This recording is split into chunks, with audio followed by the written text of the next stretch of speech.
So in our second exercise of shape replication, you'll notice some similarities and some differences. We have some basic shapes, um, very similar to what we had before. However, we do not have a notional space box around the shape here, nor do we have one here.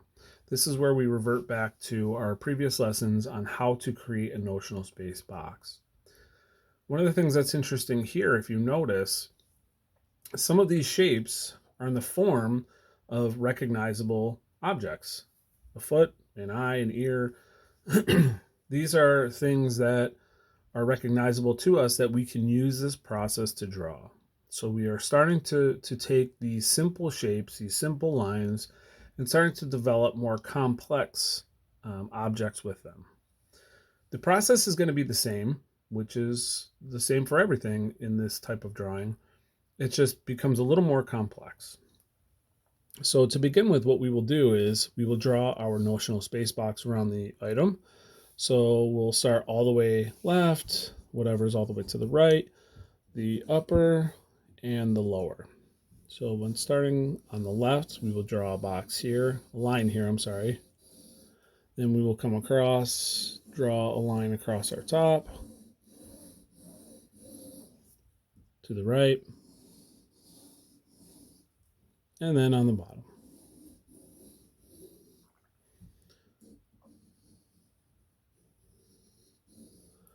Take your time on these. Make sure that your notional space box is solid verticals, solid horizontals, correct. And then don't be afraid to take some time to clean up your areas. Simple as that. From there, we then create another box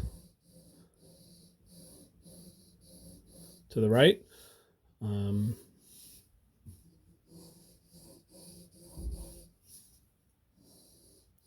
We have our top, our bottom. We start with our left. Then we have to measure for our right. Nothing different, nothing new.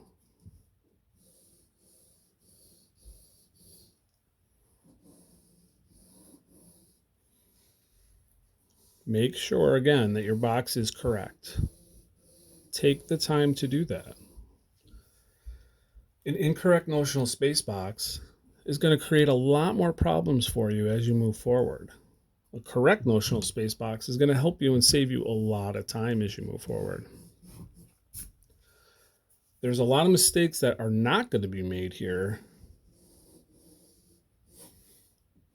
that's going to save you a lot of time. So just to move forward, I'm going to leave my box as is. There's some corrections I'd like to make, but just for time's sake, we're going to move forward.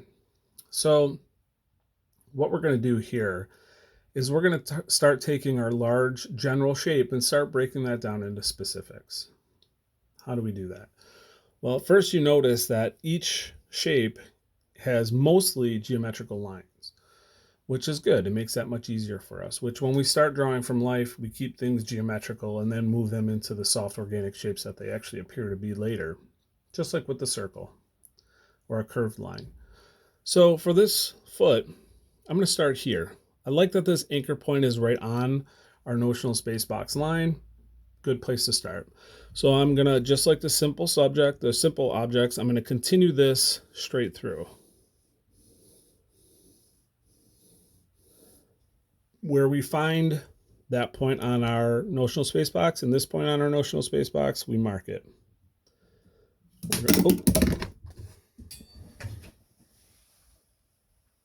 Drop my pencil there. We are going to mark both of them, there and here. We'll then draw our line.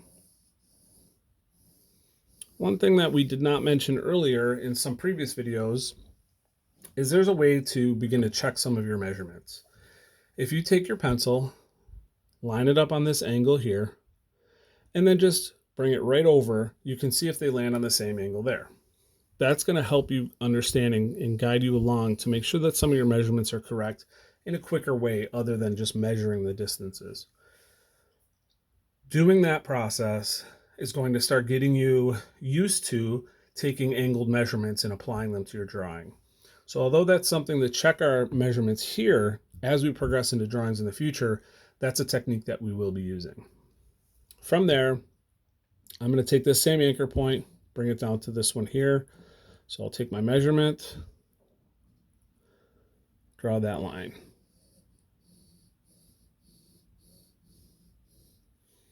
One of the things that I like to do in a more complex drawing is take the large shape, break that large shape down into its smaller contours, meaning the outside lines first. So I'll take these large lines first. Then I'll take this one here, measure the distances for where it goes, so on.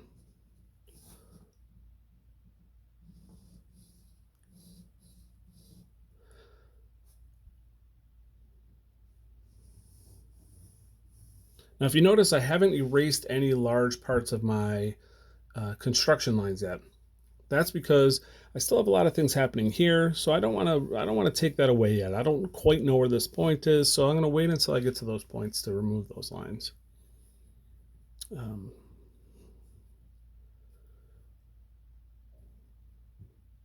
Take that measurement there, here.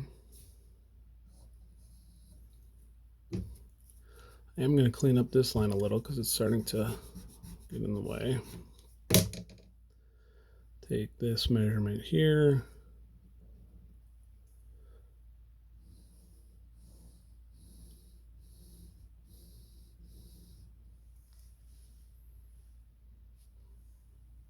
This anchor point and this anchor point. So this comes up, but if you notice here, we have a line that goes here and then this line goes here. It's not just a straight line across, so we have two separate lines. So I'm going to draw them as two separate lines.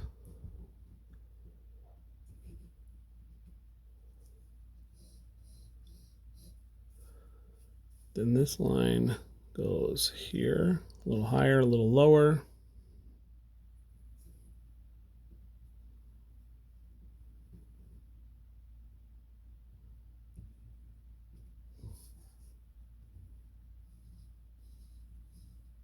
Now here I'm going to get rid of some little extra construction lines that I do not need. Clean that up a bit.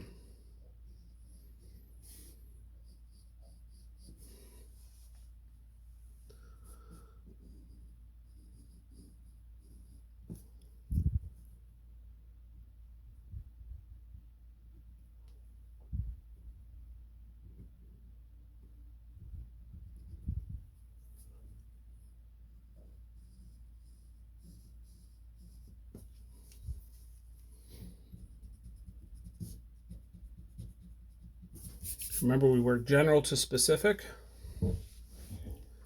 Large general shape of a square, rectangular shape, breaking that larger shape down a little bit, breaking it down further, so on. I'm going to go here. We should already have this point, but I'm going to check it just to be sure. Yep, we have that point there, this point here.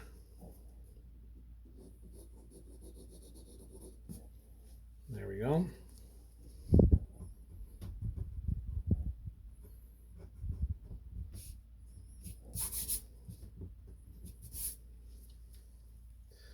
This is a little off here. I can notice I notice that this line kind of curves up a little, so I'm gonna go back and double check that. Yeah, if you notice that this is where this anchor point is, lands here for that construction line. So I'm gonna make a correction. Might just be the way I have to draw because of the camera. Not sure. Either way, need to fix that. Okay. Still using the side of our pencil. From here, I like this. I'm going to take this larger negative space out there. So I'm going to take this straight geometric line real long and continue it through. Same process, nothing different. Once we understand the basic process everything just starts to fall in line.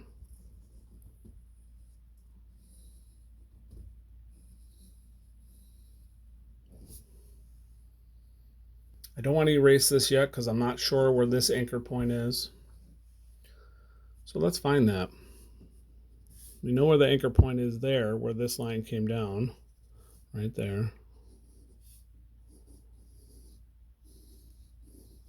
Continue that line straight. Find that distance. And here we go. So where we get to a line like this, we have this construction line going up. We know that this construction line actually stops right there. And you saw I drew right through it. Sometimes it's much easier for you to line up construction lines and draw right from point to point. Sometimes you might find that I know that I can stop right here, and that's where you want to stop and leave this blank. I guess that just depends on how you feel you're doing. At first, I would suggest going right through and then eventually stopping and making those corrections later. But if this is something you've done before, you might be able to take one of those shortcuts.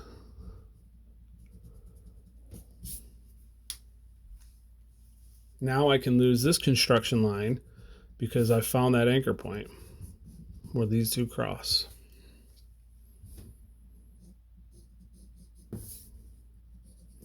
Now we have a line here, but that's on the interior. I'm going to wait on that. I'm going to continue with my contour, my outside line first. Try and get that solidified before I worry about the interior objects. So next, I'm going to go for this line here. And the reason why I'm going to do that is because it's working from general to specific. This is a little bit of a larger shape, a little bit of a larger line than the surrounding lines around it. So again, I want to work general to specific, big to little.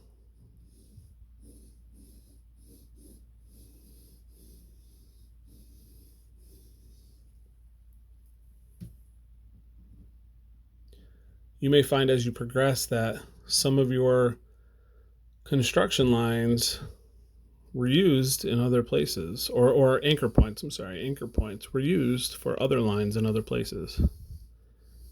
I find that with organic shapes like a foot or something, when we break it down like this, you find that a lot of the points actually do line up, and there's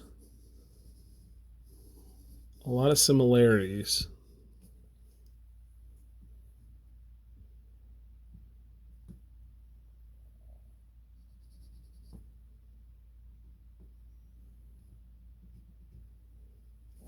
So here's an example of where I can I know where this angle is. As long as I know where it's coming down to, I'm going to stop right there. I can then lose this part of my construction line, which is here. And I can also lose this part of my construction line, which is here.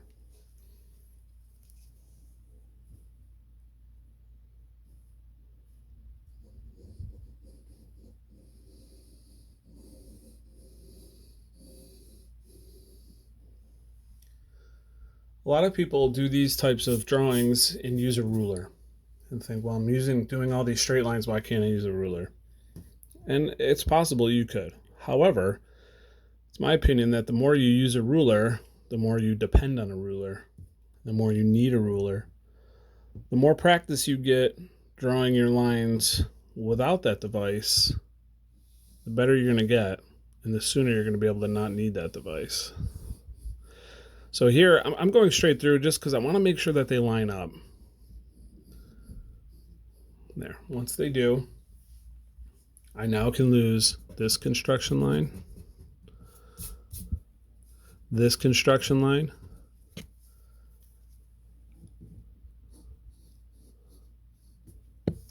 and this interior of a construction line. I'm pretty close to having my entire contour finished. Outside line of the foot. So the fact that I have this contour done, I'm going to kind of go around and clean up the drawing before I progress further. just so I don't confuse myself with extra lines, extra things happening. Go through and clean up. Now I can do the interior sections. These sections are easy, yet you have to be a little cautious, because when you find an area like, say, here where it just stops, you have to make sure that you get that distance correct. So what I'm going to do is, again, draw a construction line straight through. Find where that line goes.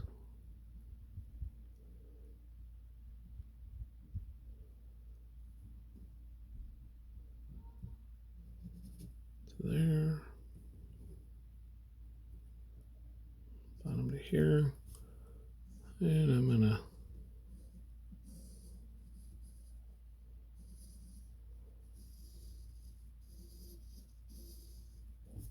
So now as you progress, you'll start to notice a few things that might be a little bit off. For instance, this line where it attaches is below that anchor point right there, where mine is attaching right into it. These are places now where you're going to want to start to make some corrections, check some angles. And when I look, this angle, I could see it just by my construction line, was off by a little bit. So I'm going to go in, make that correction.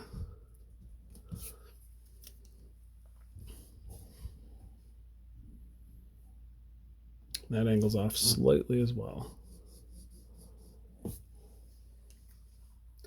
Now what I can do is there's a couple ways you can do it, but the easiest way I found is just measure that length. And here's my length. I can then go in, erase my extra.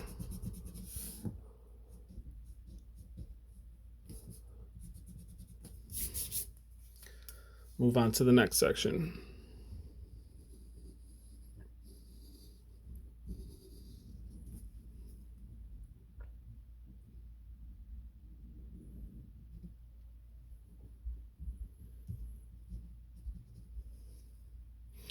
This is where having those dots can get a little confusing.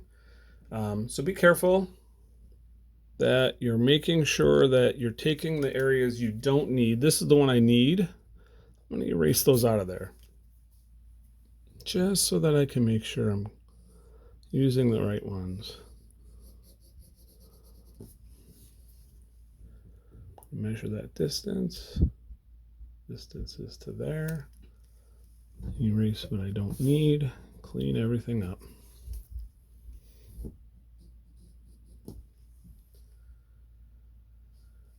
A couple more lines left. We have here right on our anchor point there, which is great. Makes our job a lot easier.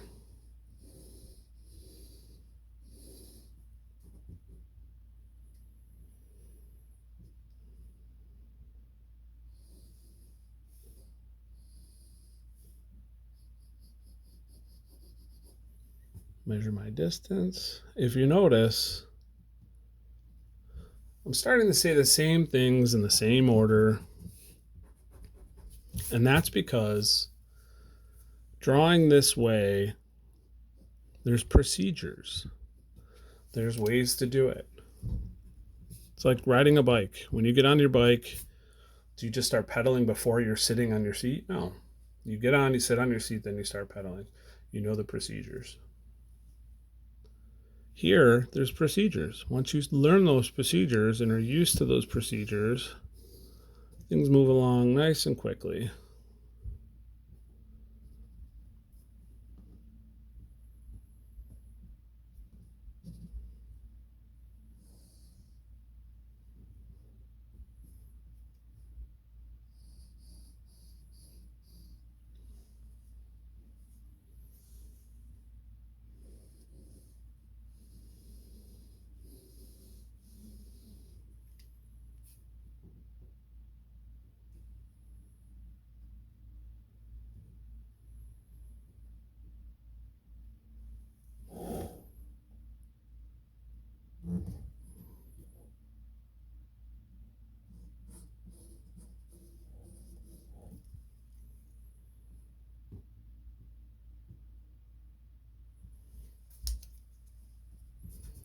Erase what I don't need.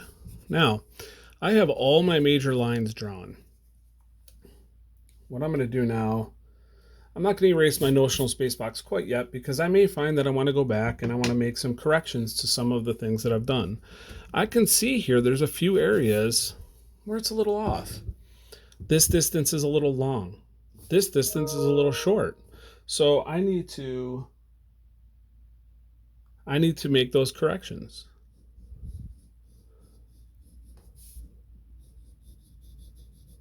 And you may want to go back and check your construction lines. Make sure that things are lined up right. Once you've done all that and you've made all your corrections, then you can come back. You can erase your notional space box here.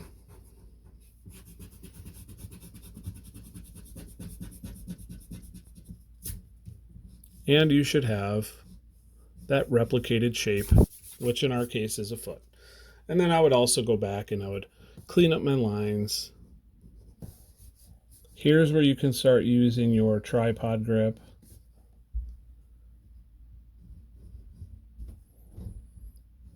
Drawing your lines a little darker.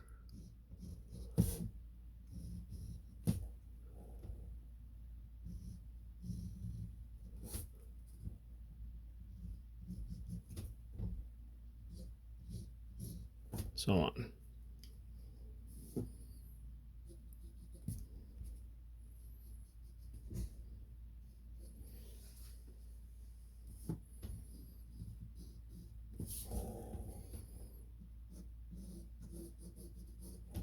So I hope you found this lesson useful.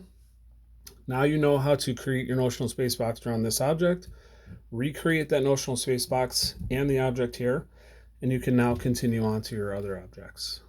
Good luck. I hope it goes well for you.